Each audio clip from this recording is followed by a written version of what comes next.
Okay. Media మిత్రులందరికీ నమస్కారం.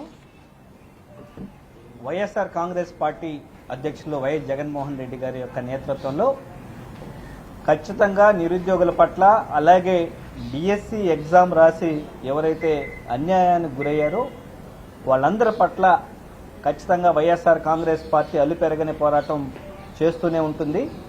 అలాగే రాష్ట్ర స్థాయి నుంచి ఢిల్లీ స్థాయి వరకు ఖచ్చితంగా వైఎస్ఆర్ కాంగ్రెస్ పార్టీ నిబద్ధతతో పోరాటం చేస్తుంది.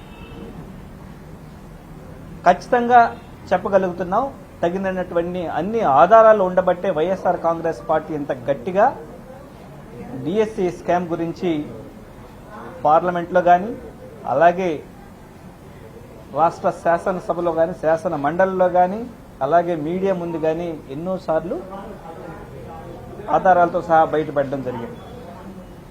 ఈరోజు వారి యొక్క అన్యాయాలకి, వారికి సంబంధించిన వాళ్ళకి ఉద్యోగాలు ఇవ్వడం కోసమే ఈరోజు డిఎస్సి రిక్రూట్మెంట్ జరిగినట్టుగా కనిపిస్తుంది.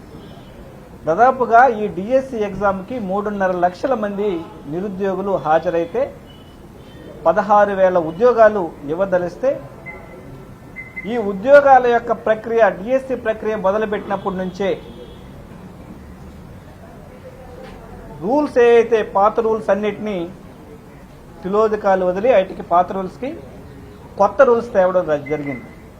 దాదాపుగా 12 సంవత్సరాలుగా అమల్లో ఉన్నటువంటి జీవో నంబర్ 74 ఇది 2012 నుంచి అమల్లో ఉంది. దానితో పాటుగా సుప్రీంకోర్టు మార్గదర్శకాలు కూడా ఉన్నాయి. ఏమని?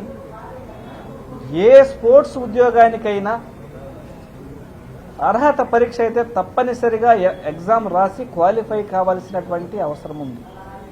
కానీ వాళ్ళు అనుకున్న వారికి సెలెక్టివ్గా ఉద్యోగాలు ఇవ్వడం కోసం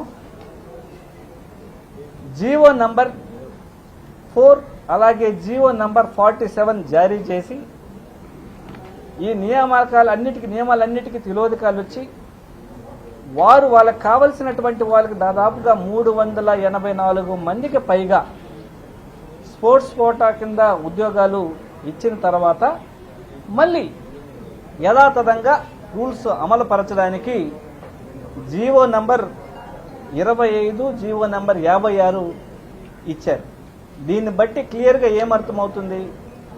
దీంట్లో ఏదో పెద్ద కుట్ర కోణం అయితే ఖచ్చితంగా దాగుందని వైఎస్ఆర్ కాంగ్రెస్ పార్టీ గట్టిగా చెప్తుంది.